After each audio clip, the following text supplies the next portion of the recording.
예, 하나님의 말씀 창세기 34장 1절 2절에 있는 말씀 보고 오늘은 이 34장 아마 전반에 걸쳐서 보게 될 텐데요.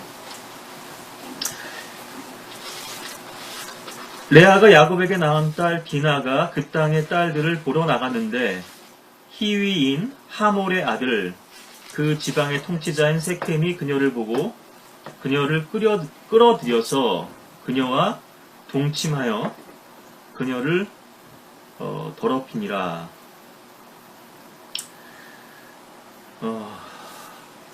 오늘은 세켐의 순정이라고 하는 제목으로 이 말씀을 나누길 원하는데요. 제 설교 스타일 자체가 그렇습니다만 일테면 강의 스타일일 수도 있고요. 너무 이제 좀 산만하기도 한데 오늘 이 세켐만 보지는 않을 텐데요. 두루 야곱과 또 야곱의 아들들에 대해서도 보고 할 텐데 그 여러 사람들의 위치에서 이 사건이 어떤 의미가 있었는지, 또 우리가 이런 야곱과 또 그 야곱 집의 실패 가운데서 무엇을 배울 수 있는지, 또 오늘 특히나 오늘의 주인공이라고 하기는 그렇고요. 이 사건의 장본인 이 세켐에게서 그 이방인이라고 할 수 있죠. 아브라함의 그런 혈통에서 보자면 이방인이고요. 하나님을 믿지 않는 이런 사람들인데 이런 세상 사람들에게서도 우리가 어떤 배울 점들이 있는 거죠. 그러니까 그 대상이 잘못됐을 뿐이죠. 우리가 세상 사람들이 열심히 사는 것만큼 주님을 그렇게 열심히 섬길 수 있다면요. 물론 겉으로 드러나는 열성, 종교성만이 다는 아닙니다만, 세상 교회 사람들만큼도 못한 신앙을 살고 있지는 않은지, 거기서도 또 우리가 반면 교사로 삼고, 또 얻을 수 있는 그런 보고 배울 점들이 있죠. 명심보감에도 있습니다만, 악인에게서는 또 악행을 보고, 저렇게 하지 말아야 되겠다. 또 의인에게서는 나도 저렇게 해야지 이렇게 해야 되는데 반대로 돼서 의인이 잘못하는 것을 또 따라가고 악인도 또 잘못하는 것도 따라가고 양쪽에서 다 안 좋은 점만 취하게 되면요 곤란하겠죠. 1절은 디나가 그 땅의 딸들을 보러 나갔다고 이렇게 기록하고 있습니다. 전후 배경에 대해서는 이따가 또 말씀을 보면서 우리가 좀 더 살펴보도록 하겠고요. 과연 이 디나가 야곱의 허락을 받고 외출을 했는지에 대해서는 명확지 않죠. 가장인 아버지의 허락을 받고 외출을 나갔을까? 아니면 디나가 그냥 독단적으로 이게 마실 나가는데 굳이 아버지한테 보고까지 해야 되나? 나도 이제 컸고 이 디나가 댐즐로 나오는데요. 성경에서 이 댐즐이라고 하는 것이 소녀라고도 번역이 되고 처녀라고도 번역이 되고 이렇게 되는데 회당장 야곱의 딸도 신약에서 보면 12살인데 이렇게 댐즐로 불리고 있고요. 또 이방 여인 룻도 모압 여인 룻도 댐즐로 불리고 있거든요. 근데 우리가 이걸 단정적으로 보기는 어렵습니다. 사람이 동안도 있는 거고요. 그러니까 모압 여인 룻을 댐즐로 칭했다고 해서 꼭 굳이 10대로만 한정 지을 건 아니고요. 이미 모압 땅에서 10여 년간을 살고 왔기 때문에 어느 시점에서 결혼했는지 명확치는 않지만 저는 한 20 중반 이후로 이렇게 보는데요. 보통 라헬, 리브카죠. 리브카 같은 경우도 뱀줄로 칭해지고 있고, 엘리에스를 따라 나서는데, 보통은 한 18세 정도가 아니었겠는가, 그 정도 이제 평균적으로 이렇게 생각하면은 좋겠고요. 이 디나의 나이도 연대계 학자들은 그 비슷하게 이제 보고 있습니다. 뭐 그 나이가 중요한 건 아닙니다만, 아니 나도 이제 컸는데 뭐 그 정도는 알아서 할 수 있어요. 예. 노터치. 예. 상관하지 말라는 거죠. 예. 내 맘대로 내 멋대로 하겠다. 예. 뭐 성경에선 명확하게 밝히고 있지는 않습니다만 우리가 보기에는 뭔가 그렇지 않았을까. 예. 만약에 야곱이 허락한 일이었다면요, 왜 야곱이 디나에게 아무런 보호자나 보디가드를 동행시키지 않았을까요? 예. 야곱이 지금 20여 년 만에 이제 카나안 땅으로 들어왔는데요. 77세에 떠나서 이제 97세가 됐는데, 10년이면 강산도 변한다고요. 20년 만이니까요. 아마 이 카나안 땅의 상황에 대해서 좀 무지했을 수도 있습니다. 자기가 20년 전에, 그리고 자기가 좀, 한 70년 동안 살아오면서 어린 시절부터, 그런 곳으로만 생각했을 수도 있어요. 예, 전 모르겠습니다. 이 창세기 시대 당시에 이 카나안의 영적 상황이 어땠는지 알 수는 없지만, 이미 뭐 소돔의 죄도 있고요.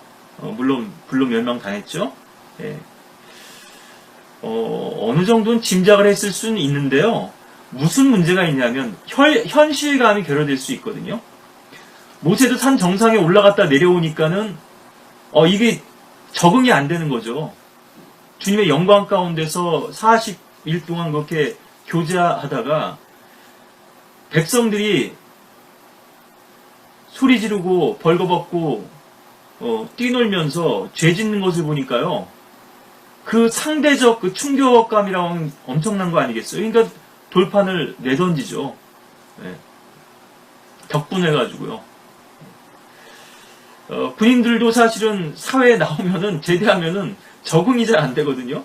아마 그런 부분은 좀 있을 수 있겠지만, 그래도 만약에 야곱이 허락한 일이었다면, 좀 상식적으로나 좀 이 가장으로서 좀 무책임한 행동이죠. 예. 아마 하녀들은, 여종들은, 몸종들은 따라갈 수 있겠죠.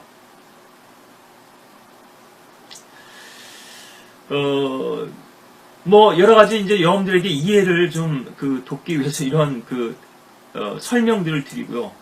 근데 왜 디나는 그 땅의 딸들을 보러 갔을까요? 그 땅의 딸들이 너무 멋지고 매력적으로 보였을까요? 예, 이를테면은 대전 같으면은 여기 그 대전역 앞에 있는 뭐 은흥정이 거리라든가, 둔산동에 저기 뭐 그 갤러리아 백화점 뭐 뒷골목이라든가, 서울 같은 명동 거리겠죠. 뭐 아마 곳곳마다 이런 곳들이 다 있죠.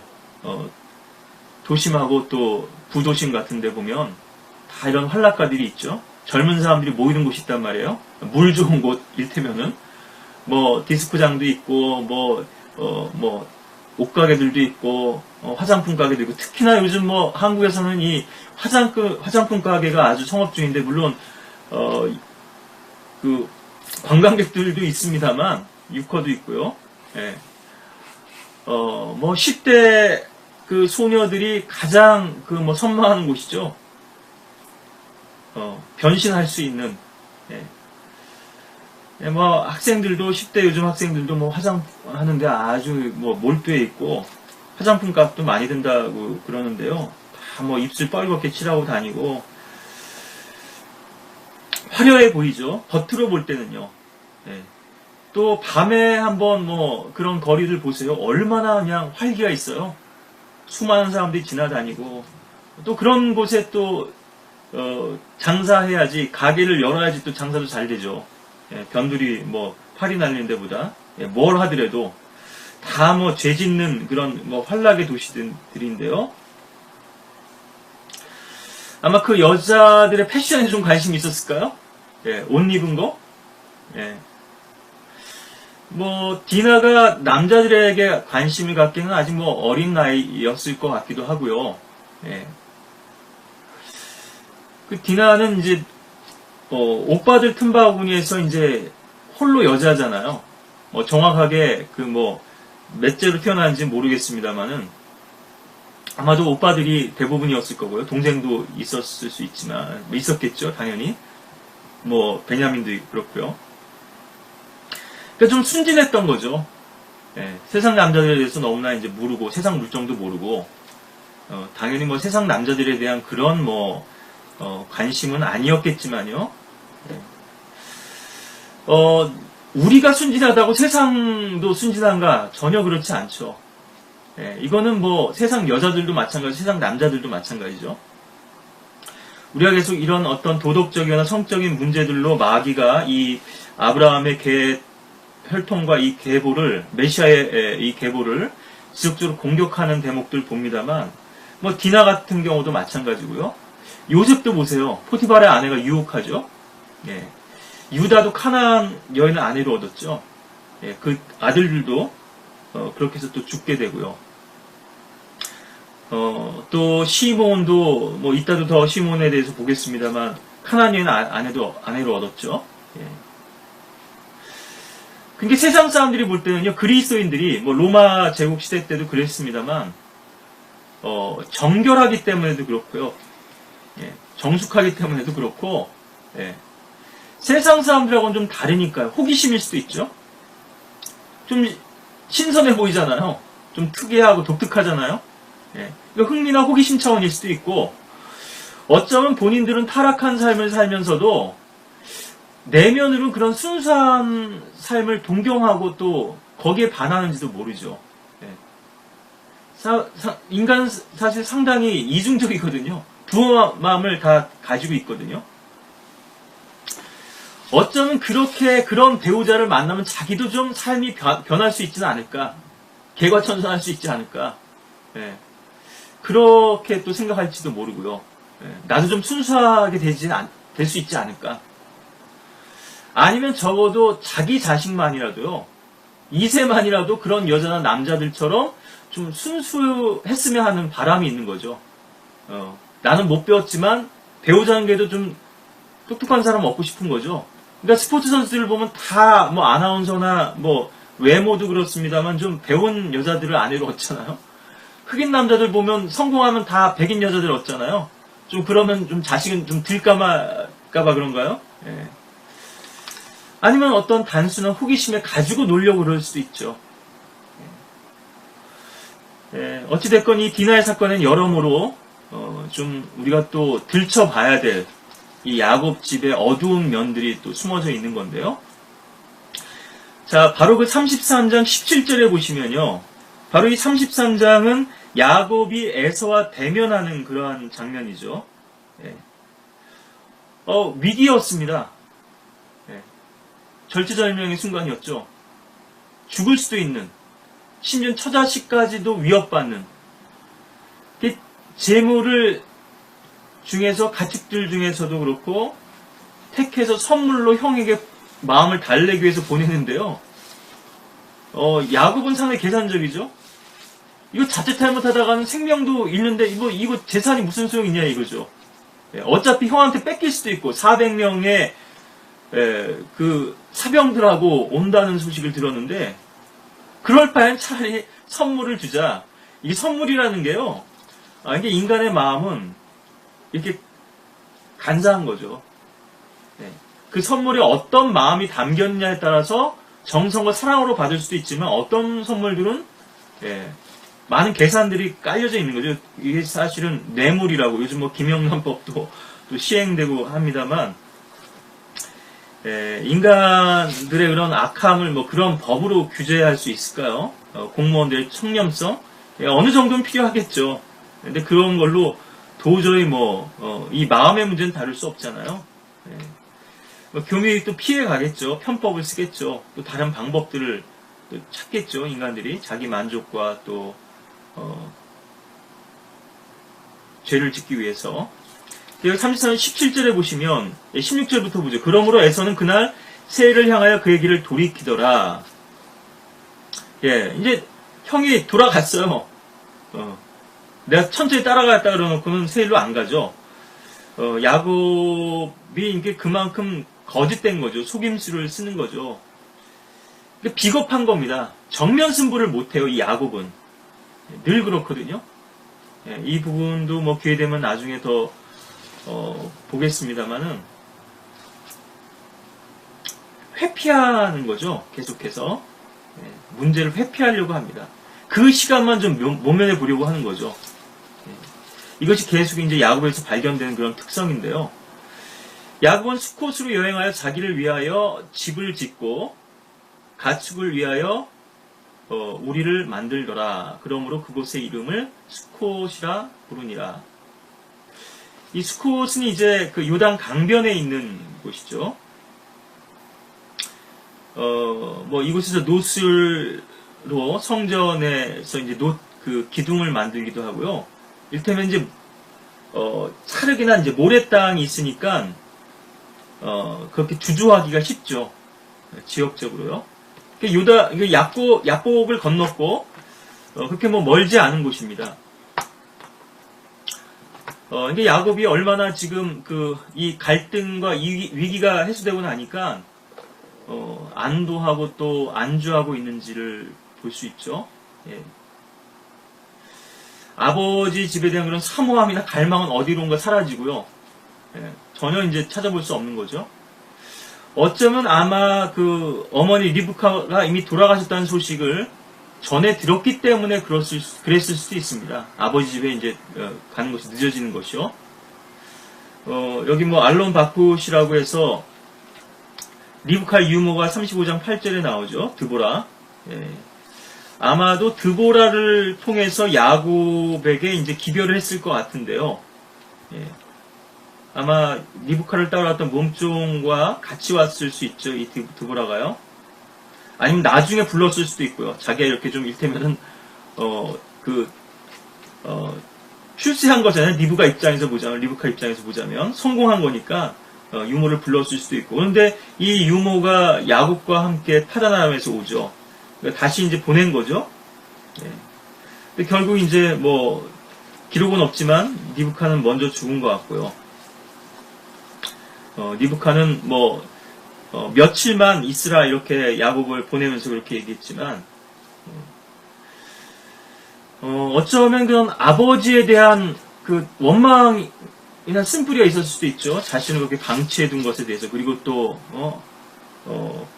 어머니의 이별도 어머니의 그런 그 죽음도 임종도 지킬 수 없는 그런 안타까움이 마음에 있을 수도 있겠고요. 어쨌든 여기서 이제 우리를 만들고 집을 짓고 정착을 하려고 합니다. 그러니까 상당한 야망을 가지고 마스터 플랜을 세우는 거죠. 장기적인 계획을 세우고요. 예. 장밋빛 꿈을 이제 꾼 건데요. 이제 걱정하는 일이 사라져 버렸잖아요. 18절에 보시면 여기 이제 또 단락 구분도 되어 있습니다만, 좀 시간도 경과됐을 수 있고, 이 단락 구분을 킹제임스 성경 번역자들이 해놨다는 것은요, 문맥을 그렇게 보는 거죠. 구분한 거죠. 또 장소도 공간도 좀 옮겨져 있죠. 야곱이 파단 아람으로부터 와서 카나안 땅에 있는 세켐 성읍 살렘에 이르러 그 성읍 앞에다 장막을 쳤더라. 살렘이라고도 또 불리죠. 살롬하고도 뭐 이제 비슷한 말인데요. 살렘왕 멜키세덱 이렇게 나오죠. 예. 뭐 옛날 생각만 했을까요? 예. 바로 사건이 벌어진 바로 그곳이죠. 그 성읍 앞에다 장막을 쳤습니다. 오늘날 우리 용어로 하면 도시죠, 도시. 뭐 그렇게 번역한 성경도 있습니다만, 세켄 성문 앞에 장막을 친 이 야곱의 마음은 세상 지향적이었다는 면에서요. 이거 참 의미심장하죠. 어디를 향해서 장막을 쳤는가? 예. 그 성 앞에서 장막을 쳤는데, 예. 세상을 향해서 장막을 친 거죠. 그러니까 다시 얘기해서 소돔을 향해서 장막을 친 롯의 마음과 이 야곱의 마음이 본질적으로 다른 것인가? 정도의 차이는 있을지 모르지만 전혀 다르지 않다는 거죠. 19절에 보니까는 그가 자기가 장막을 친 들의 일부를 세켐의 아비 하몰의 자식들의 손에서 돈 100개로 샀으며, 뭐 거래도 하고 있어요 지금. 장기적인 그런 계획과 비전을 가지고 땅까지 이제 매매합니다. 물론 이곳은 나중에 가족의 매장지로 사용되죠. 하나님께서 모든 것이 합력해서 선을 이루게 하시니까요. 야곱의 의도와는 달리, 야곱의 의도가 정확히 무엇이었는지 우리 알 수 없지만 매장지로 아브라함처럼요 산 건 아니죠. 그러니까 땅을 2번 사죠. 아브라함도 샀고, 또 이제 이 야곱도 사서 더 확대가 된 거죠. 그 자기들의 땅이 원래 가지고 있던 땅이 이제 확대가 된 건데요. 뭐 당시에 뭐 매매 계약서 서류가 있었는지 모르지만 증인들 앞에서 이렇게 거래가 되죠. 보통은. 거기다 제단을 쌓고 그것을 엘렐로헤 이스라엘이라 하였더라. 심지어는 자기 욕망을 추구하고 있으면서요. 외적으로는 그것이 잘 드러나지 않으니까요. 그래서 외적인 어떤 종교적인 형식이라든가 삶이 중요한 게 아니라 우리의 마음이 지금 어디를 향하고 있느냐 이것이 중요한 거죠. 제단도 쌓고요. 경배를 드린 거죠. 간증도 하고, 주님께 찬송도 돌려드리고 기념비도 세울 수 있습니다. 이 엘헬로의 이스라엘이라고 하는 이 이름의 뜻은요. 엘이 2번 들어갔잖아요. 그러니까 하나님, 이스라엘의 하나님 곧 이스라엘의 하나님. 이 이스라엘이라고 하는 이름은 야복강에서 이제 붙여진 이름이죠. 주님과의 씨름을 통해서. 이제 너를 이스라엘이라 하겠다. 야곱이라 불리지 않고 32장 28절에 보면은 통치자라는 말인데요. 근데 이 말이 얼마나 공허한지 한번 여러분들 생각해 보십시오.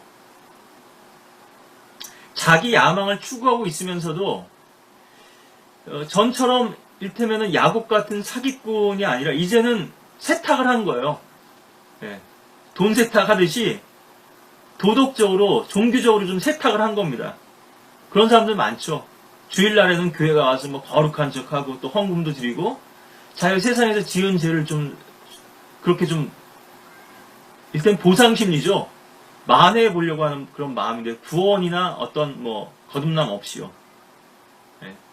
이제 내가 이스라엘이 됐다 이거죠. 그러면서 여전히 야곱과 같은 삶을 계획하던 그러한 그 성향은 근본적으로 바뀌지 않은 거죠. 나의 삶을 계획하고자 하는 주님의 삶이 아니고 주님을 위한. 그랬더라면 하나님께서 이제는 가나안 땅으로 돌아와라 하신 그 목적과 부르심의 의미를 알고 아버지 집으로 갔겠죠.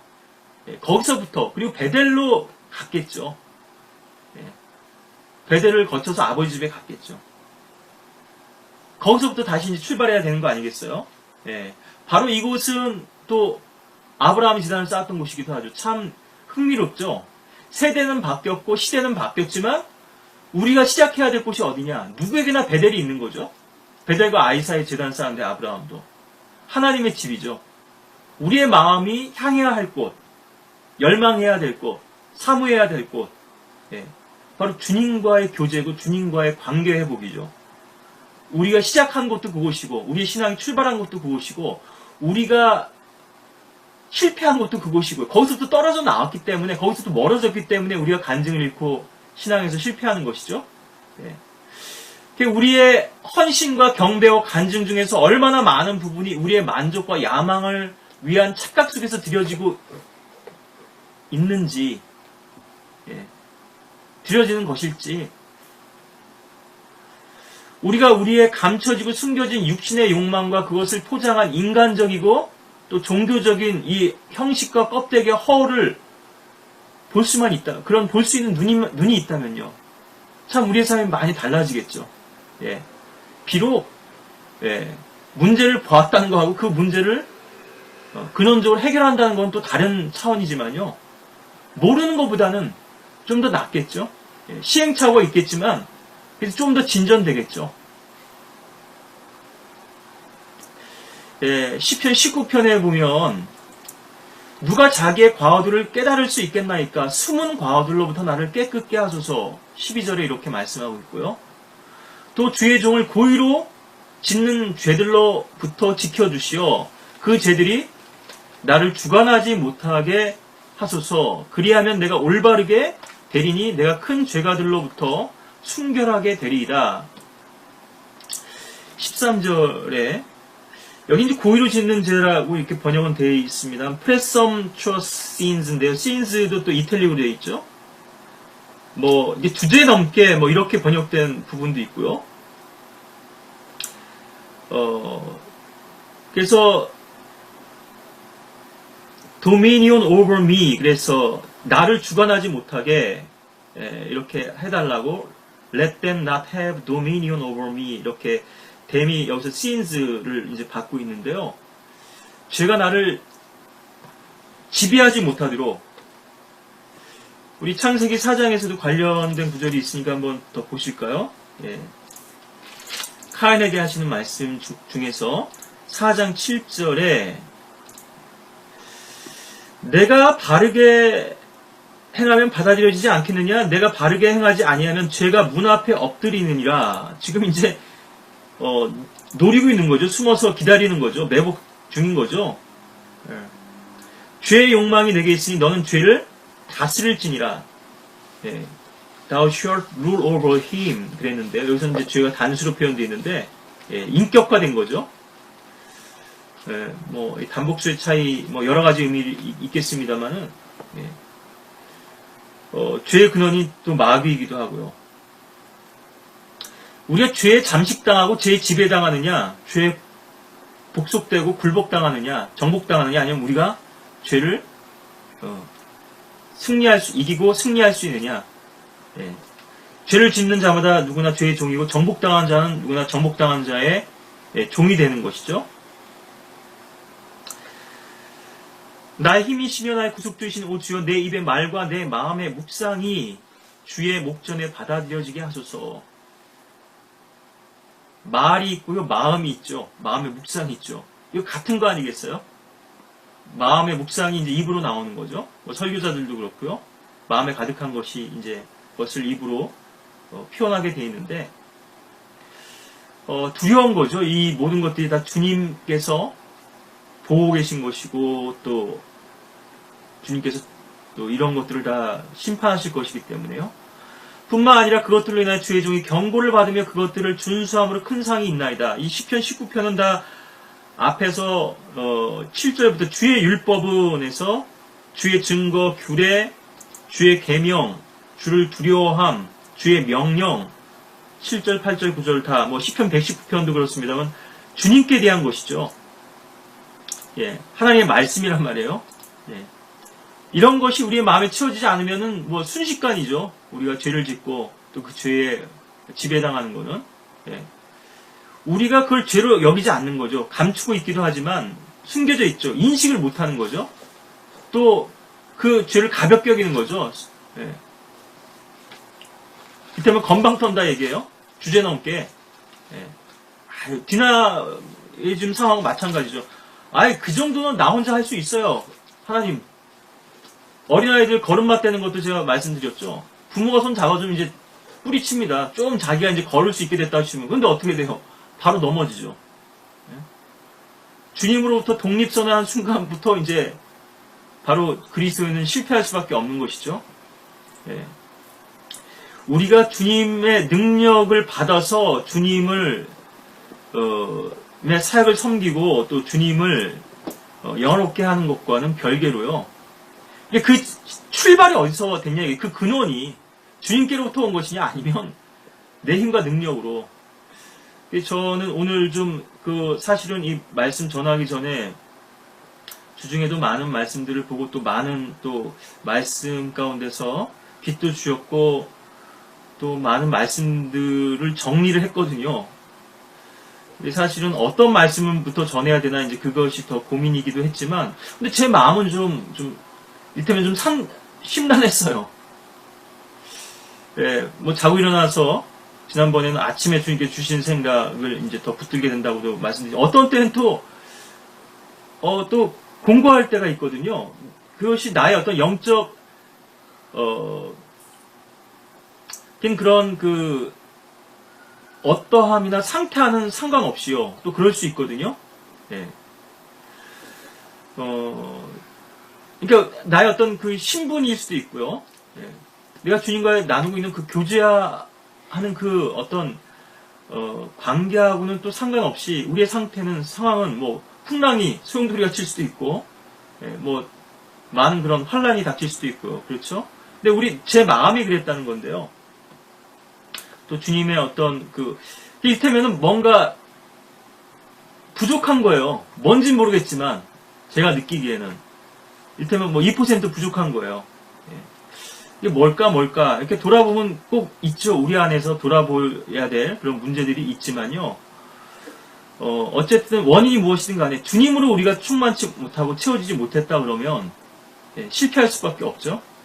그래서 오늘도 주님 능력으로 채워달라고 주님으로 저를 충만케 해달라고 그렇게 또 구했지만요. 이런 말씀으로 우리가 채워지지 못한다면 결국 이제 주님으로 채워질 수 없다면 야곱처럼 이제 세상 지향이 될 수밖에 없는데요.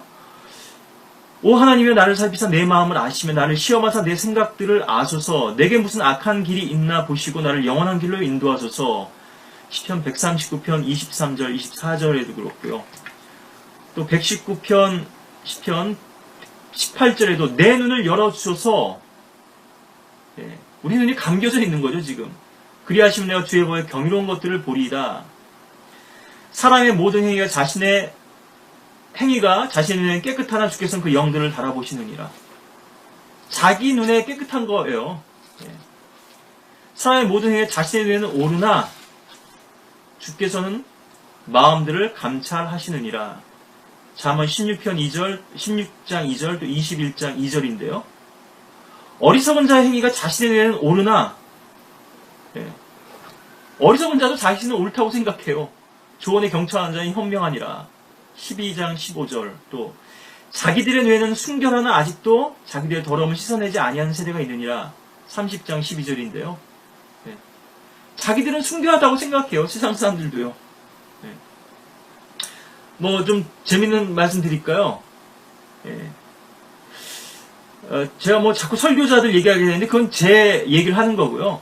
예. 다른 분들은 어떤지는 잘 모르겠습니다만 예. 여러분들도 또 그렇게 거울로 삼으라고 말씀드리는 거고, 뭐 설교자들 뿐 아니죠. 대부분의 사람들은요 착각 속에서 살아가는데요. 나는 예쁘다는 착각 속에서 살아가는 거고, 예, 뭐 그렇다고 자존감을 상실할 필요는 없겠죠. 예. 지나친 프라이드가 아니라면, 뭐 또 나는 뭐 노래 잘한다고 그렇게 생각할 수도 있고, 예. 나는 그래도 똑똑하다고 생각할 수도 있고요. 한번 생각해 보면요, 제 자신을 아마 설교자들 대부분 그럴 겁니다. 자기는 설교를 잘하냐 못하냐 이렇게 생각했을 때는요, 뭐 저 자신을 얘기한다고 말씀드렸어요. 예, 그래도 뭐 평균은 하잖아. 예, 그래도 뭐 아주 잘하는 건 아니어도 그래도 좀 어느 정도 그래도 내가 하지 뭐. 지금 밥 먹고 맨날 지금 뭐 몇 년 동안 지금 이렇게 설교를 하는데. 성도들도 마찬가지입니다. 나는 그래도 주님을 잘 믿고 있다고 생각해요. 뭐 직장인들도 마찬가지일 거고요. 사람들은 대부분 에버리지로 생각합니다. 나를 평균으로 생각해요. 그래도 좀 뭐 그렇게, 특히나 뭐 한국 사람들 그렇죠. 겸손한 척 하죠. 뭐 제가 뭐 그렇게 잘하지는 못하지만요. 예. 뭐 이를테면은 골프 어떻게 치세요? 몇 치세요? 또 뭐 당구 얼마나 치세요? 예. 구력들이 다 있잖아요. 예. 그냥 뭐 좀 칩니다. 그래도 속으로는 나 그래도 좀 잘 친다 이렇게 생각하는 거죠. 저는 뭐 이렇게 제 설교를 가끔 들어보는데요. 뭐 자아도취에 빠져서 그런 게 아니라 제가 최근에 설교를 들어보기도 하지만 때로는 좀 지난 설교도 들어보는데요. 뭐 제 설교 들으면서 이제 좀 자괴감에 빠지기도 하지만요. 예? 더 낙심이 되기도 하지만 시간이 좀 경과된 걸 들어보면요 더 적나라합니다. 시간이 얼마 안 지났을 때는요, 더 이것이 도취에 빠져 있고, 자기 사랑에 빠져 있거든요. 아, 그래, 내가 그래도 이렇게 좀 잘해. 주님께서 은혜 주셨다는 거는 이제 망각하고요. 예. 뭐, 여러모로 다 그렇습니다. 나는 옳다고 생각하거든요. 난 잘하고 있다고 생각해요. 착각해요. 자기 눈에 그런 거죠. 이게 재판관계 상황 아니겠어요? 사람마다 자기 눈에 옳은 대로 행했더니 어떻게 됐습니까? 완전히 엉망돼 버렸잖아요. 그러니까 결국 우리 말씀의 기준으로 돌아가지 않고 그 주님과의 교제로부터 주의 음성을 듣고 배우지 못한다면 겸손하게 엎드려서 계속 자기 생각, 자기 계획, 자기 길로 가다가 망할 수밖에 없는 거죠.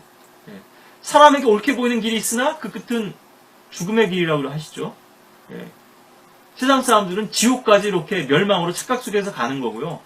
그리스도인들은 어디까지?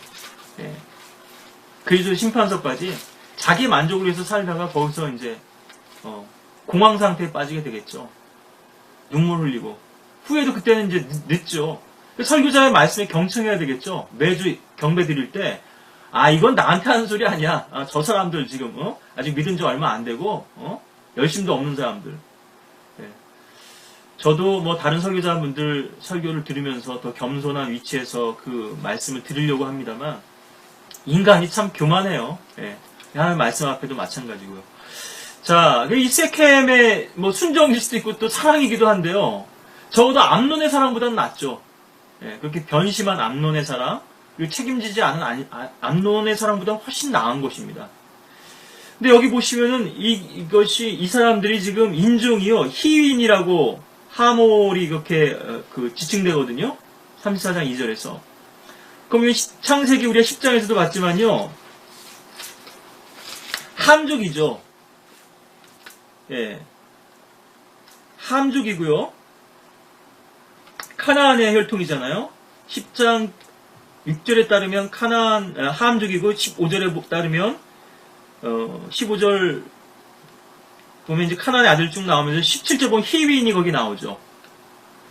혼혈 정도가 좀 다르고 좀 그 피부의 검은 정도가 좀 달랐을지 모르지만 카나안인이에요. 혈통상. 그럼 껌둥이란 말이에요. 쉽게 얘기하면은. 눈으로 다 드러나죠. 이들은 그러니까 기브온족하고 같은 히위인입니다. 기브온 거민도 또 이스라엘 백성 가운데 거해 있잖아요.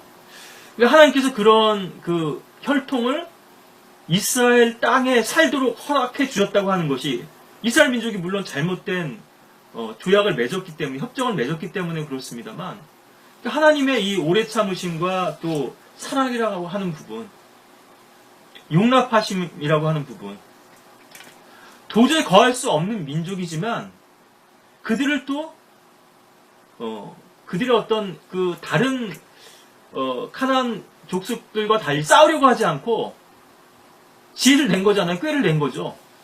싸워서는 이게 승산이 없고, 이렇게 화친하려고 먼 나라에서 왔다고 이제 속여가지고 이렇게 화친을 맺은 거죠. 그런 면을 좀 또 인정해 주신 거죠. 하나님이 우리 같았다고 한다면 뭐 단칼에 다 베어버렸을 텐데요. 저와 여러분들도 마찬가지입니다만 여호수아서 9장 3절에는 기브온거민이 나오는데 9장 7절에는 그들을 히위인들이라고 이렇게 또 칭하고 있거든요. 지금 그러니까 얼마나 지금 섞여서 혼란스러운 상황인지 지금 우리 마음 상태도 그럴 거란 말이에요. 완전히 이게 뒤섞여 있는 거죠. 주님을 향한 마음과 또 육신의 마음과 또 세상을 향한 마음과 우리의 삶도 그렇잖아요. 지금 얼마나 혼재되어 있습니까? 지금 이 혼란스러운 세대입니까? 무질서하고요. 자, 33절 2절에 보니까 세켐을 우선 중심으로 더 보죠. 세켐은 욕망과 충동을 자제하지 못하고 디나를 범했죠. 아마 자기 집으로 보쌈해 가지고 가서 그렇게 강제로 동침을 한 거죠. 더럽혔습니다. 소녀를. 3절에 보니까요. 근데 그의 혼이 야곱의 딸 디나에게 연연하였다 이렇게 나오거든요. 그가 그 소녀를 사랑하여 또 이렇게도 나오고요. 좀 육신의 욕망에서 시작된 거지만 성경 그것도 사랑으로 부르고 있거든요. 그리고 좀 더 진정성 있게 보이고요. 여기서 이제 이 세켐의 순정을 우리가 좀 엿볼 수가 있는 거죠. 그 소녀에게 다정하게 말하죠. 암논은 자고 나서 문 걸어 잠그고 내쫓았어요. 근데 아주 사랑스럽고 다정하게 이야기를 합니다. 네.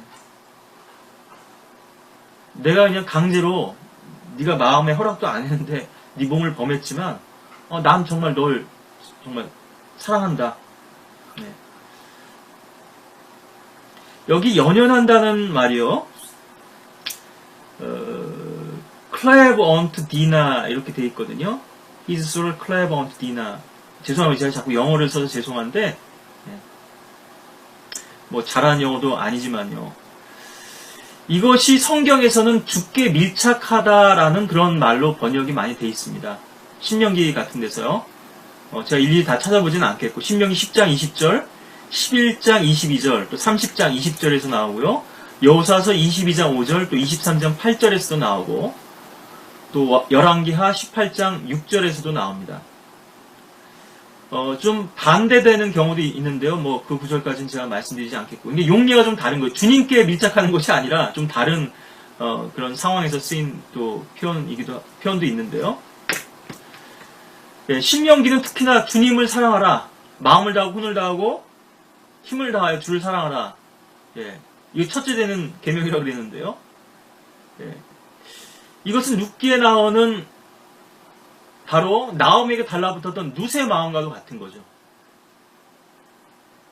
세켐의 혼은 디나에게 완전히 밀착되어 있었어요. 달라붙어 있었어요. 다른 건 보이지가 않아요. 다른 건 생각되지 않아요. 우리의 마음도, 우리의 사랑도 주님을 향한 마음이 이렇게 돼야 되지 않겠습니까? 세상 사람들 중에서도 평생 배우자만 바라고 살아가는 사람들도 있죠. 뭐 지난번에는 이 세상이 얼마나 악한지를 제가 말씀드렸습니다만 뭐 다 그런 건 아니죠. 예외도 있죠. 세상 사람이라 할지라도요. 사랑은 바로 이런 것입니다. 근데 아직도 내가 자존심을 내세우고 있다면요, 그 사람은 아직 제대로 된 사랑을 모르고 해본 적이 없는 거예요. 사랑한다고 하면서 여전히 자기 자존심을 내세우고 있는 거죠. 연애의 측면에서도 그렇고 주님을 사랑하는 측면에서도 그렇습니다. 여전히 내가 있어요. 네. 자아를 부인하지 않고는 온전한 사랑이 있을 수 없죠. 자기 희생 없이는. 저는 자기 상실이라고도 말씀드리고 자기가 사라져야 된다. 네. 내가 사라지고 없는 거다. 존재하지 않는 거다. 이런 말씀도 드리는데요. 오직 그 사람만 있는 겁니다. 나의 삶 가운데는. 그것이 전부인 거예요. 이것이 우리가 연인들과의 사랑에서도 배우게 된 또 교훈이어야 되거든요. 주님을 향한 사랑. 비록 대상이 잘못됐고 방법이 잘못됐을지는 몰라도 디나를 향한 세켐의 사랑은 이렇게 불타오르고 있었던 거죠.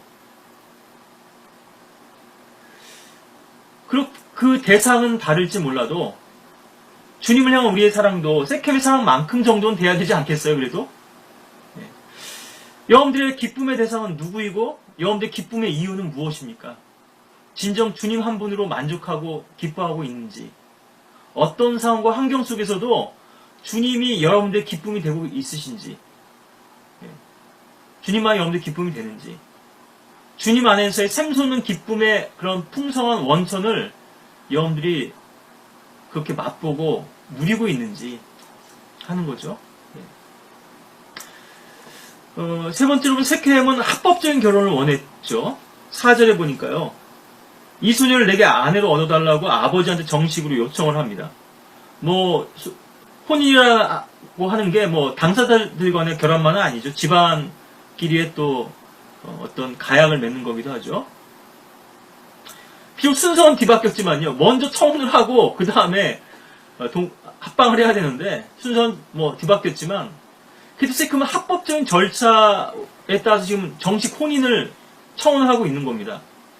예. 또 여기서는 또 족속과 족속 간의, 또 백성과 백성 간의 관계로까지도 확대되고 있죠. 이것이 또 인간의 또 아주 약은 마음이겠지만요. 떡본 김에 제사 지낸다고 하몰도 지금 이 아들의 실수를 계기로 해서 이 일을 좀 더 크게 벌리죠. 판을 더 크게 벌리죠. 더 큰 이제 계약을 성사시키려고 하는데요.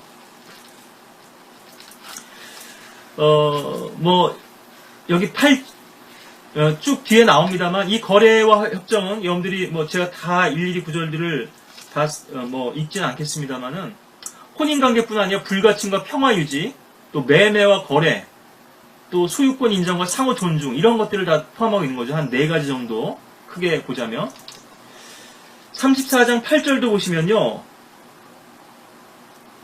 내 아들 세켐의 마음이 너희 딸을 사모하니 청컨대 그녀를 그에게 아내가 되도록 주라. 이제 아버지를 통해서 공식적으로 이제 청혼을 했고요. 9절 10절도 보면 너희 딸들을 우리에게 주며 우리 딸들을 너희가 취하라. 이건 뭐 내 아들만 이렇게 혼사시키려는 게 아니라 우리 서로 이렇게 부족 대 부족끼리 서로 이렇게 혼인관계를 맺자. 이 관계를 더 증대하자. 양해약서도 체결하고 MOU도 맺고 더 이제 뭐 사업이라든가 거래라든가 무역량, 교역량도 늘리고 이렇게 확대하자. 이 테이블에서 이런 또 그 일들이 진행되는 거죠. 하몰이 그들과 대화했다고 8절에는 나오죠. 그리고 6절에는 야곱과 더불어 대화했다 이렇게 나오잖아요. 여기 성경에서 이렇게 서술하실 때 보면 우리가 잘못하면 이거 모순 아니냐 오해할 수도 있지만요. 처음에 이제 야곱과 이제 그 부족 대 부족 족장 간에 이제 이런 그 대화가 이제 협상이 된 거고 나중에 야곱의 아들도 있지만 또 당연히 자기 딸 문제인데 레아가 이제 여기도 물론 고대 시대 때는 여인들이 뭐 이렇게 합숙할 수는 없었겠습니다만 또 어느 정도 권리는 있죠. 정확하게 여기 언급은 없지만요. 네 번째로 세켐은 디나를 위해 모든 것을 걸었고 그것을 기쁘게 여겼습니다. 11절 12절에 보시면은 나로 당신들 눈 앞에서 은혜를 얻게 하라. 당신들에 대해 무엇을 말하여도 내가 주리라. 어떠한 희생도 치르겠다는 거 아니겠어요? 어떠한 값도 아무리 많은 지창과 예물을 구할지라도 당신들이 내게 말한 대로 주리니 오직 그 소녀만 내게 아내로 달라 하니. 물론 이것이 뭐 욕망일 수도 있습니다만 우리가 좀 긍정적으로 보자면 그렇다는 겁니다. 여러분들도 그럴 때가 많죠.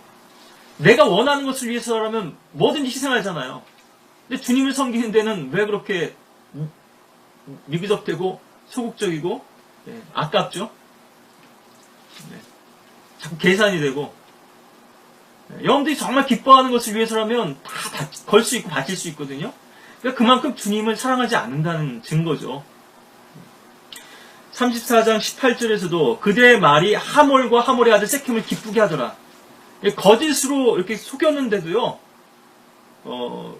지금 디나를 얻을 그 일에만 마음이 지금 가득한 거죠. 경계를 완전히 지금 늦추고 있죠. 5번째로 세켐 그 약속을 이행하기를 지체하지 않았습니다. 19절에 보시면 그 청년이 그 일을 행하는 것을 지체하지 않았으니 이는 그가 야곱의 딸을 매우 기뻐함이며 또 그가 자기 아비의 모든 집보다 더욱 존귀하였음이더라. 자기의 최고의 영예를 모든 권세를 누리고 있어요. 그러니까 자기가 사용할 수 있는 모든 권한을 다 사용하는 겁니다. 세켐은 야곱의 아들들의 제한이 기만측인지도 모른 채요. 자기 부족의 그런 운명에 위태로울 수도 있는데 전혀 그런 걸 생각지 못하는 거죠. 디나를 아내를 삼을 생각으로만 기쁘고 지금 생각에 기쁘고 지금 흥분돼서요. 일사천리로 일을 진행시킵니다. 이제 야곱의 아들들의 기만술에 대해서는 우리가 좀 뒤에 더 보도록 하겠고요. 여기서 이제 할례 문제가 이제 언급이 되는데요. 14절에 우리가 할례 받지 않은 사람에게 우리 누이를 주는 이 일을 행할 수 없노니 이는 그것이 우리에게 치우게 됨이라. 이 할례의 언약은 창세기 14장에서 이제 하나님께서 이 아브라함과 맺으신 언약이죠. 뭐 잠깐만 확인해 보시면 뭐 다 보진 않겠습니다만은 이 할례의 언약은 그 집안 사람들 모두가 다 이제 해당이 되는 것인데요. 15장인가 제가 지금 17장인가 보네요. 이게 자꾸 기억이 이게 자꾸 이제 뭐 혼동이 돼서 내 가운데 모든 산의 아이는 다 할례를 받을지니라. 이렇게 17장 10절에 그렇게 나오고요. 대대로 지킬 언약인데 포피의 살을 베어내라. 뭐 할례의 영적 의미 여러분들 잘 아시죠? 12절에 보니까는 모든 산의 아이인데요. 집에서 태어났거나 내 씨가 아니고 타국에서 돈으로 샀어도 난지 8일이 되면 너희 가운데서 할례를 받아야 하느니라. 내 집에서 태어난 자든지 내 돈으로 산 자든지 할례를 받아야 하리니. 예. 이제 할례를 받지 않은 산의 아이는 백성이 끊어지리라고 이렇게 또 경고도 하셨고요. 예. 그 집에 있는 모든 남자들, 뭐 종이든 자유인이든 성인이든 어린아이든 8일이 지났으면요, 다 할례를 받아야 돼요.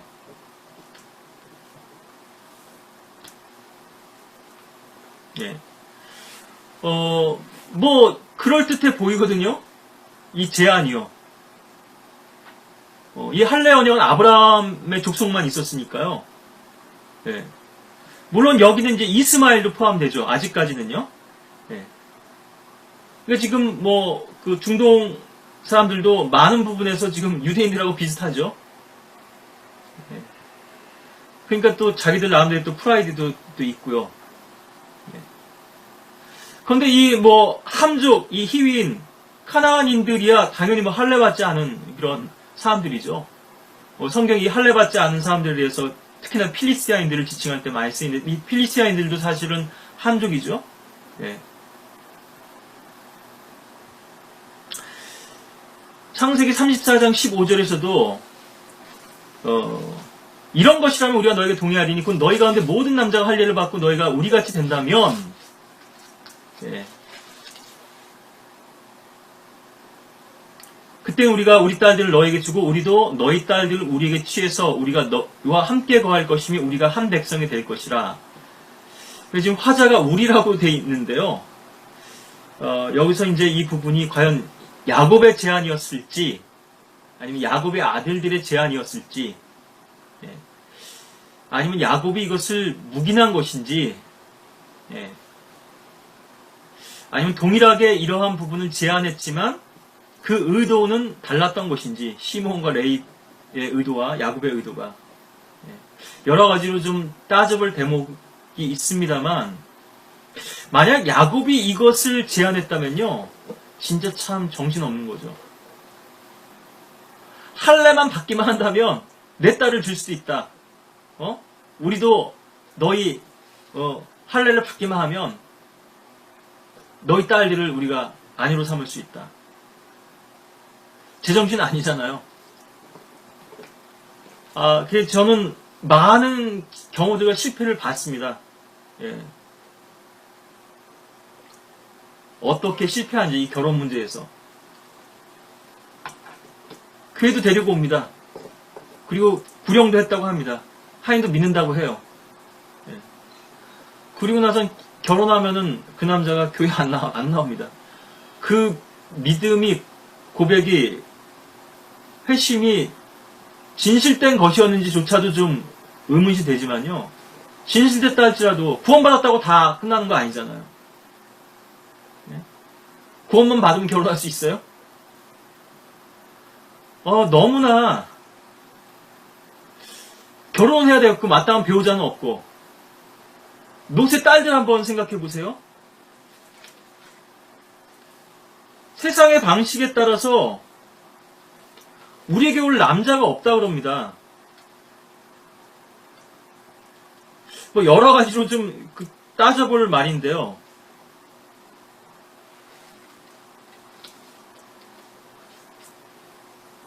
예, 19장 31절에서 우리 아버지는 늙으셨고 이제 자식 낳을 수 없다는 거죠. 예, 아들들도 생각할 수 있죠. 친족 결혼을 생각한다면 이 땅에는 온 세상의 방식에 따라 우리에게 올 남자가 없으니 뭐 아브라함 집에도 자식이 없고요.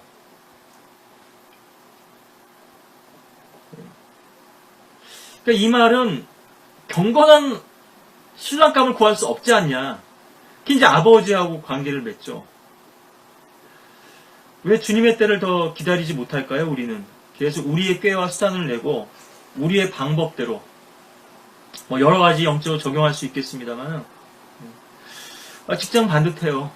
또 외모도 뭐 반반하고 그만하면 뭐 집안도 뭐 괜찮은 것 같고 교회 안에서는 다 뭐 형제들이 뭐 주님 섬긴다 그러고 뭐 이렇게 말씀 배운다 그러고 하는데 뭐 직장도 뭐 변변치 못하고 안정도 안 돼 있고 뭐 나이 차이도 많이 나고 왜 눈에 보이는 것으로만 여러분들의 선택과 뭐 그런 하나님의 인도하심을 제한하는 건가요? 하나님께서 어디서 어떻게 지금 여러분들의 그 배우자들을 예비하고 계실지 모르는 거거든요. 이삭과 리브가처럼요. 또 야곱처럼 비록 그리 아니하실지라도요. 사실은 그래도 가서는 안 될 길이잖아요. 실패할 게 뻔한데 두고두고 후회할 텐데 자식까지 생기고 다른 선택은 좀 뭐 냉장고 하나 잘못 샀다 그래도 어느 정도 접고 살 수 있어요. 남편이나 아내 잘못 얻어보십시오. 어떻게 되겠는지. 차라리 결혼을 안 하는 게 낫죠. 그럴 바라면. 지금 이 야곱의 아들들도 계속 실패하잖아요. 유다도 그랬고요. 좀 결혼은 일찍 한 것처럼 보이죠. 근데 결국 아내도 일찍 죽고 혼자 살아가죠. 그리고 또 창녀를 찾아가잖아요. 뭐 자기 며느리인지 몰랐지만요. 우리 한번 실패하면 많은 부분에서 이제 불행해질 수밖에 없는데요. 계속 또 마귀 또 이런 하나님의 혈통을 또 이런 문제로 시험하는데 유혹하고 죄짓게 만드는데 하나님께서는 또 전혀 다른 차원으로 이 문제를 또 그렇게 방향으로 이끌고 가시죠. 마귀는 아마 쾌재를 불렀을지 모르죠. 유다가 카나안 여인하고 결혼했다. 아 이제 됐다. 깜둥이하고 결혼했으니까 너는 이제 탈락. 그런데 하나님은요, 우리 어떠함을 보시지 않고요, 우리 안에 있는 어떤 그런 믿음이 없어 하나님 기쁘시게 할 수 없죠. 우리 도덕적인 삶, 의로움, 뭐 정결함 이것이 아니죠. 라합도 창녀잖아요. 이방 여인도 있고, 이를테면 혼혈인데요. 깜둥이까지는 아니라 할지라도. 다윗과 바세바는 간음했던 거 아니겠어요? 물론 그 자식은 죽었지만 하나님은 그런 가운데서 은혜를 베푸시죠. 뭔가 그들 안에 있는 믿음을 보셨을 거예요. 다른 사람과 다른 부분이죠. 아무리 뭐 그 집안이 좋고 똑똑하고 잘 갖춰져도요. 믿음이 없으면 하나님께서는 뭐 이거는 쓰레기가 다를 바가 없어요. 버리실 수밖에 없죠. 그것을 기대하시고 계속 이끌어 가시는데 믿음이 안 보여요. 가능성이 없는 거죠. 믿음이라는 측면에서. 근데 유다에게는 남다른 면이 있었죠. 그런 뭐 시련을 통해서 더 변화되기도 했겠습니다만. 그래서 이 유다를 통해서 메시아께서 오실 수밖에 없는 그런 복을 받은 거죠. 왜 그러한 믿음이 없냐 이거예요. 우리에게는. 실패 속에서도 주님을 바라보고 붙들어야 될 텐데 눈에 보이는 것으로만 모든 것들을 또 계산하니까 그렇죠. 자기 삶도 계획하고 자꾸 뭐 시간도 가고 퍼지니까 이게 할례 문제가 있는데 그렇다고 한다면 뭐 구체적으로 가르쳐 주겠죠. 할례를 어떻게 행하는지 구체적으로 어떤 지침을 따라서 해야 되는지. 그럼 난지 8일 만에. 그럼 사나이에 대한 다란 얘기예요. 그리고 나중에 보면 나옵니다만 이제 시몬과 레이가 올라가서 물론 여기는 다른 형제들도 거들었겠죠. 성경은 늘 주동자를 많이 얘기하시는 거고요. 당연히 뭐 집안의 종들, 여기 야곱의 종들도 그 수가 상당했을 거거든요. 에서가 400명이라 그러면 그 정도까지는 아니라 할지라도요. 그런데 루벤은 지금 나서지 않죠. 이미 뭐 지금 신뢰를 잃었죠. 아버지뿐 아니라 그 형제들에게서도 신뢰를 잃은 건데.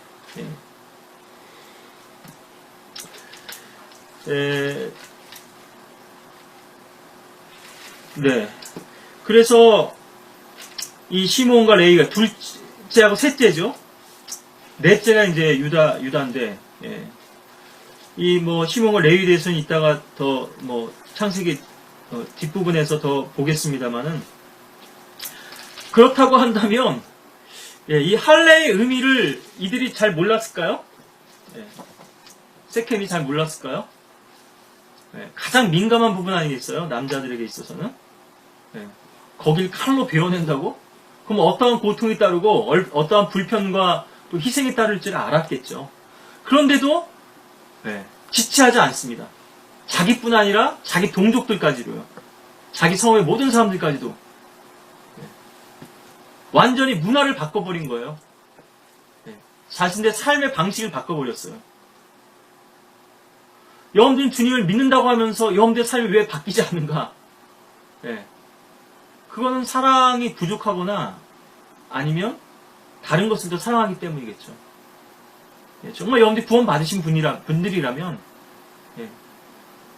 여러분들이 그 고백을 형식적으로 붙들고 있는 거죠. 야곱은 이처럼 좀 여러모로 좀 우유부단하죠. 그리고 계산적입니다. 근데 야곱이 정말 이 행동에 대해서 책임질 수 없을 만큼 무지했을까요? 그게 순진했을까요? 할례를 받게 하면 우리가 한 백성이 될 수 있다? 물론 뭐 시몬과 레위의 그 음모는 분명합니다만, 뒤에 나타납니다만, 그러한 의지를 가지고 세켐은 그 성읍 사람들을 설득하죠. 20절부터 23절까지 쭉 보시면은 그 성읍 사람들과 대화하면서 우리가 화목할 수도 있다. 아내를 취하고 딸들을 우리 딸들도 주자. 한 백성이 되자. 함께 거할 수 있을 것이다. 물론 이 거래에도 하몰과 세켐의 야망과 탐욕도 숨겨져 있죠. 단순히 뭐 결혼 문제뿐 아니라. 그러하면 그들의 가축도 우리의 것이 되지 않겠느냐. 그들의 가축과 재산과 그들의 모든 짐승이 우리 것이 되지 않겠느냐. 야곱은 아마 가축이 많았던 것 같고 목자니까요. 이들은 그 목양하는 족속은 아닌 것 같습니다. 거기에 능하진 않은 것 같고, 또 뭐 출신부터가 다르죠. 또 가증하게 여김이 되죠. 또 이들은 이집트인들처럼요. 이런 것들이.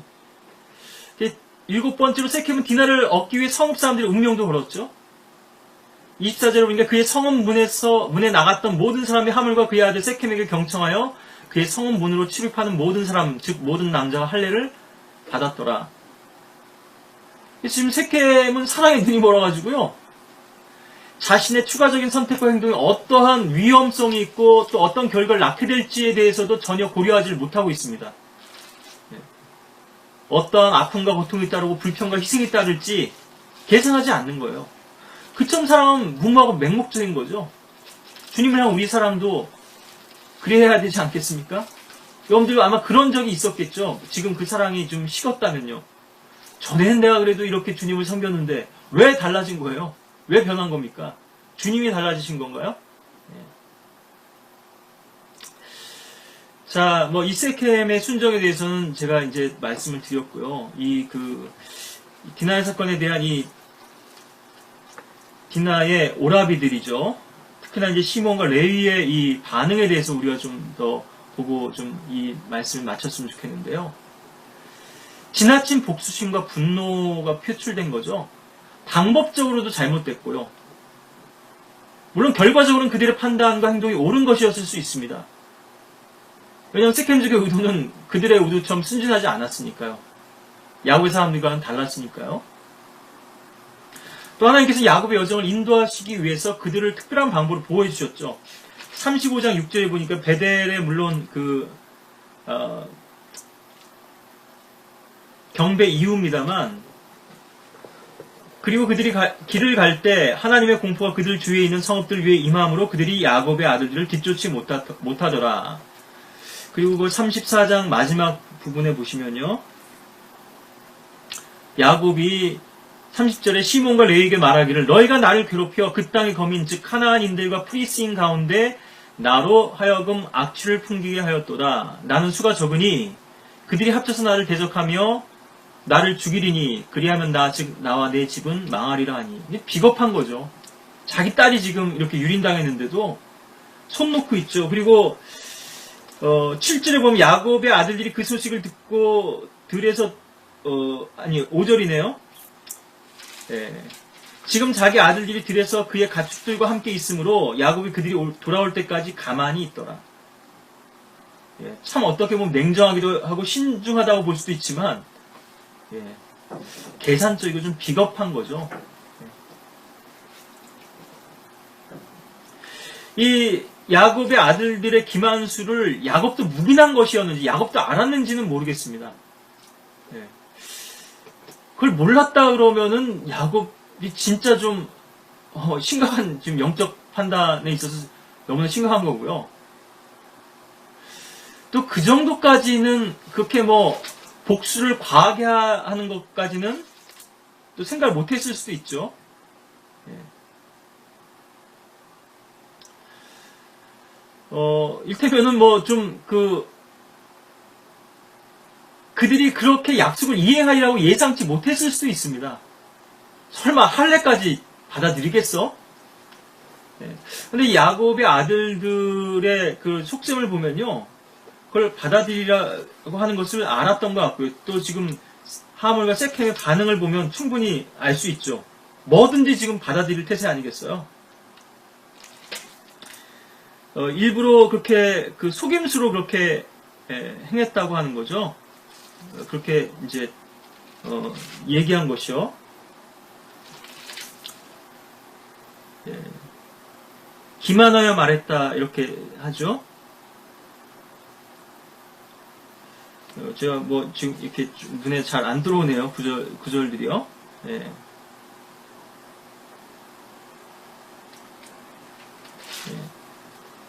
기만하여 말했다 그러죠. 예. 예. 그래요. 좀 제가 눈에 안 들어오니까 넘어가죠. 예.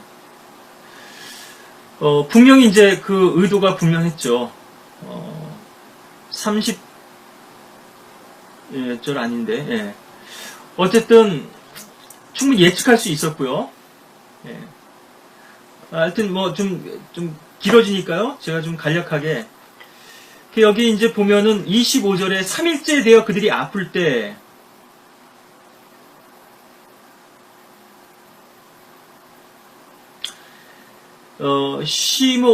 디나의 오라비, 이제 레아의 딸이니까요. 시몬과 레이, 루벤과 유다는 더 근친이죠.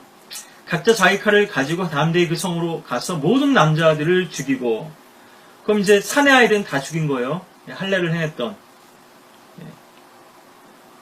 난지 8일 만이니까요. 그 사이에 태어난 아이가 있었는지 모르겠지만, 화근이 되기도 하죠. 복수에 또 부시가 되니까 다 죽였겠죠.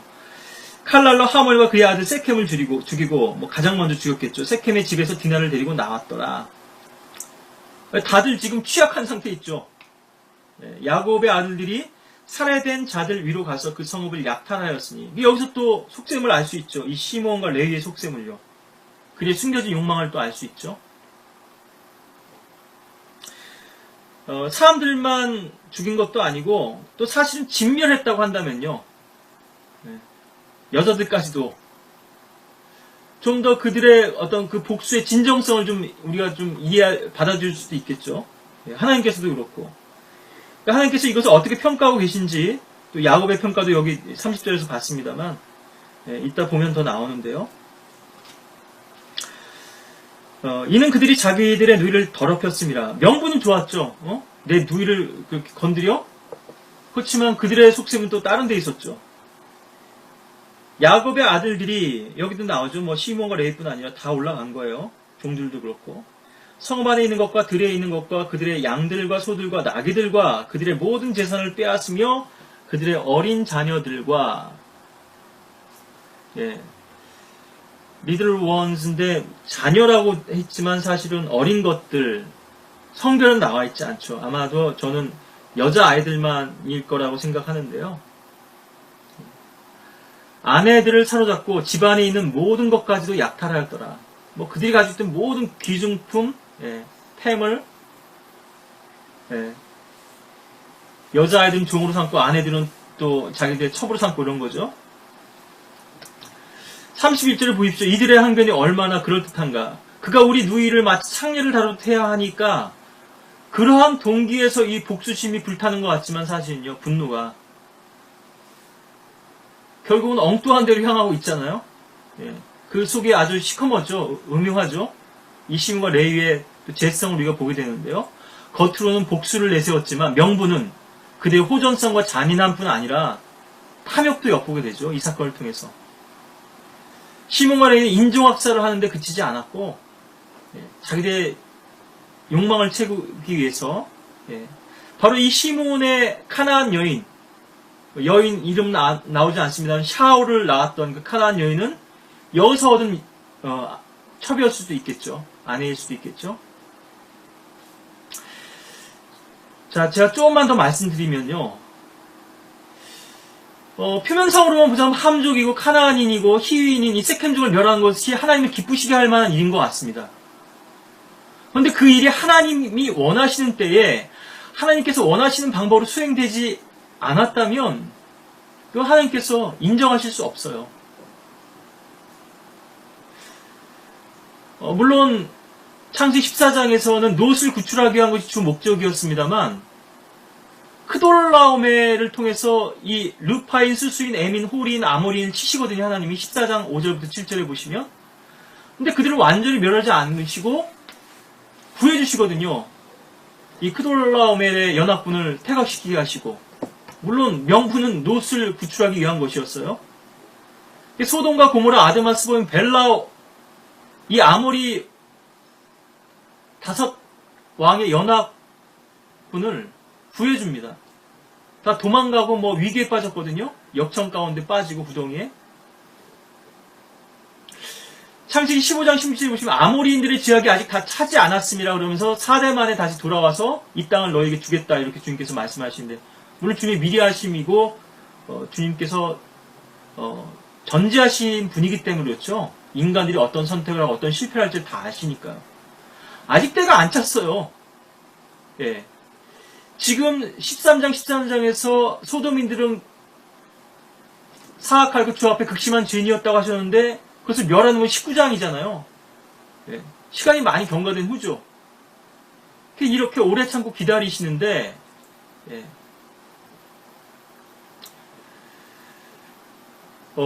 하나님께서 원하실 때 명하셨을 때 행한다면요. 여호수아가 가나안 땅을 정복할 때처럼 그때는 직면해야 되는데 또 남겨두죠. 그때도요. 그러니까 우리가 하나님의 뜻을 얼마나 착각하고 하나님의 뜻에 무지한 채 헤매고 있는지 명분은 좋을지만 모르지만요. 우리가 하나님을 섬기고 하나님의 사역을 한다는 것도 그렇습니다. 뭐 깃발은 그럴듯하게 내세우고 명분은 뭐 그럴듯한 것들을 내세울지 모르지만 다 자기 야망이고 자기 만족이죠. 하나님이 없는 엘엘로의 이스라엘입니다. 하나님, 이스라엘 하나님. 하나님의 야곱이 되고 하나님의 이스라엘이 되어야 될 텐데요. 나의 하나님인 거예요. 여직도 아직도 나의 만족을 위한. 뭐 알라딘의 유슬램프의 그런 신하고 다를 거 없죠. 기도해가지고 축복받고 도깨비 방마기식으로요.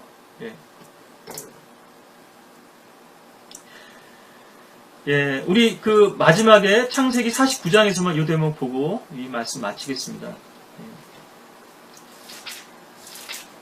너무 제가 디테일하고 지역적인 부분에 또 집착하는 면도 있고요. 너무 좀 설명을 장황하게 자세하게 하다 보니까 또 그런 면도 있는데 창세기 49장 5절에 보면 시몬과 레위는 형제가 아니요 자녀한 누가 그들의 거처 안에 있도다. 잔인성이죠. 이게 호전적인 면을 우리가 볼 수 있고, 시몬 가운데서 용사들이 좀 있습니다. 뭐 역사적으로 보자면 그런 면은 좀 긍정적이죠. 레위는 이를테면은 종교 백정이 된 거잖아요. 그런 잔인한 면을 또 주님께서 긍정적으로 또 쓰신 거죠. 다른 형제들보다 더 잔인해요. 사람들마다 이렇게 좀 차이가 있죠, 성품이. 어떤 사람은 좀 비위가 약한 사람도 있고, 어떤 사람은 피 흘리는 걸 아주 즐기는 사람도 있죠. 그런 걸 봐도 전혀 겁내거나 또 좀 머뭇거리지 않고, 의사도 사실은 외과에서도 아무나 하기는 어렵죠. 다른 사람 다 속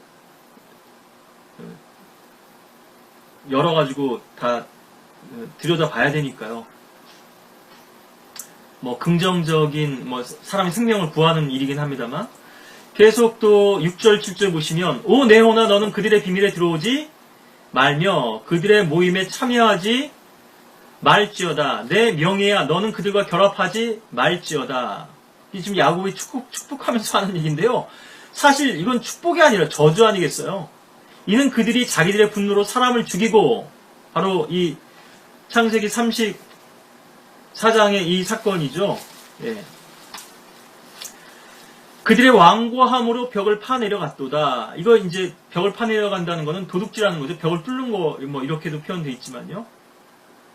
이것이 잔인함이기도 하고요. 분노기도 한데 여기 완고함이 또 숨어져 있거든요. 자기들이 탐욕과 욕망이 있단 말이에요. 그들의 분노가 저주를 받으리니 이는 그것이 혹독하며, 그들의 진노가 저주를 받으리니 이는 그것이 잔인함이라. 내가 그들을 야곱 가운데서 나누며 이스라엘 가운데서 흩으리라. 이스라엘 백성 가운데서 지금 분리되어 있는 거예요. 레위는 지파에 속하지 않죠. 주님께서 유업이시기 때문에도 그렇습니다만, 또 시몬 보시면요, 제일 이스라엘의 남단이거든요. 브엘세바 그쪽 국경, 이를테면은 접경 지역에 있어요. 유다 지파보다 더 아래쪽입니다. 그 말은 변방아니에요. 그리고 이제 인원수만 봐도 알지만요, 둘째 아들인데요. 그렇다 할 두각을 나타내는 그런 지파 아니고요. 땅도 변두리 언저리 땅이지만 또 사실은 불모의 땅입니다. 유다 광야도 사실은 거기에는 또 광야 속에 축복이 숨겨져 있기도 하지만 넓거든요. 유다 지파의 땅은 넓거든요. 시몬은 또 땅도 좁아요. 그래서 역대기도 보면은 원정을 나갑니다. 개척을 좀 하기도 해요. 또 목양을 해야 되니까도 그렇습니다만 이동도 하고, 이들에 대한 하회 평가가 어떠신지 알 수 있죠. 이 야곱을 통해서 하나님께서 주도하신 이 축복, 한마디도 좋은 말이 없어요. 이스라엘 역사에서 결코 주대 무대에 서지도 못하고 각광도 받지 못하고, 이렇다 할 만 또 활약도 하지 못합니다. 간간히 우리 시몬 사람이었죠. 예수의 재림을 사모했던, 또 아셀 지파 또 안나도 있었고요. 신약에 대해서는 신약이 오면 이것이 상황이 많이 바뀌죠. 반전되고 역전된단 말이에요. 힘없는 여인들, 또 이렇게 소수 지파들, 오히려 이들이 또 심지어 카나안인도 제자들 가운데도 있었죠. 자, 율법적으로만 보자면요, 세켐에게 위로금이나 지참금을 받고 디나를 주는 것이 가능해 보입니다. 그죠? 우리 지난번 신명기 20장에서도 봤죠. 근데 이것이 이방인에게도 적용할 수 있는가? 아직 율법 이전이긴 합니다만, 물론 이제 개종을 전제로 할 수 있겠지만, 이것이 이미 벌어진 일을 소급해서 개종하면 또 이렇게 무마시켜 줄 수 있는지 하는 거는 제가 율법적으로는 잘 모르겠습니다만, 적어도 그 종족이 다 학살돼야 될 죄는 아니거든요. 그리고 처녀를 범했어요. 그거는 살인죄는 아니에요. 적어도. 가늠한 것이 아니라면. 뭐 율법은 주로 이스라엘 백성들, 이스라엘 사람들에 대한 부분을 다루고 있으니까요. 이것을 뭐 이방인들에 적용할 수 있는지는 모르겠지만 뭐 내국인에게나 외국인에게나 한 가지 법이 적용되는 것도 있죠. 뭐 개종했다면 뭐 그 백성 가운데 거하는 거니까요. 근데 이게 참 얼마나 위험한 거리인지 아까도 말씀드렸지만 단순히 이 야곱 집에 속하려면 할례 언약뿐 아니라요. 아브라함과 맺은 할례의 언약 가운데 담긴 그 헌신이 있어야 될 거 아니겠어요? 할례를 맺는 이유가 있잖아요. 형식적으로만 할례 받는 거 말고. 교회 오면 다 뭐 그리스도인 되는 건가요? 예. 그건 뭐 종교인이죠. 베델의 서약도 있어야 되겠죠. 아마 야곱이 자기 아들들을 언제 할례했는지는 모르겠습니다만 아마 그 할례 언약대로 하다 안 하면서도 행한 것 같죠. 다만 그 종들에게도 행했는지에 대해서는 저는 좀 의문을 가집니다. 베델 서약에서 보면 다 귀고리 가지고 뭐 우상들 가지고 있잖아요. 금붙이 같은 거. 할례라고 하는 건 구약에서 단순히 외적 표식만은 아니죠. 하나님과의 구체적인 약속과 헌신이 전제되는 것인데 그런 거 없이 그냥 11조 드리고 교회 와서 뭐 주일 성수하고 찬양대하고 봉사하면 뭐 밖에 나가서 술 마시고 뭐 무슨 죄를 짓든 그래도 뭐 내 딸 줄 수 있다. 결혼해도 좋다. 뭐 이렇게 우리가 많이 지금 뭐 일반 종교교회들은 더 하겠습니다만 많이 지금 타협하고 있는 거죠. 자, 오늘 우리가 이 그 세켐의 사랑 또 순종을 봤는데요. 우리가 주님을 정말 그런 마음으로 순전한 마음으로 사랑하고 있는지, 열렬히 주님을 섬기고 있는지, 아니면 나의 이기심과 욕망이 이 시몬과 레이처럼 숨겨져 있지는 않은지, 또 야곱처럼 여전히 세상을 향해서 장막을 치고자 하는 나의 어떤 계획이, 나의 생각들이 우리 안에서 잠복되어 있는 것은 아닌지, 여러분들이 스스로를 또 돌아보고, 또 저와 여러분들이 주님을 향한 더 귀한 사랑을 고백하고 또 다짐할 수 있는, 또 이렇게 주님을 귀하게 섬기는 또 그런 귀한 헌신의 시간이 제 결단의 시간이 되기를 바라겠습니다.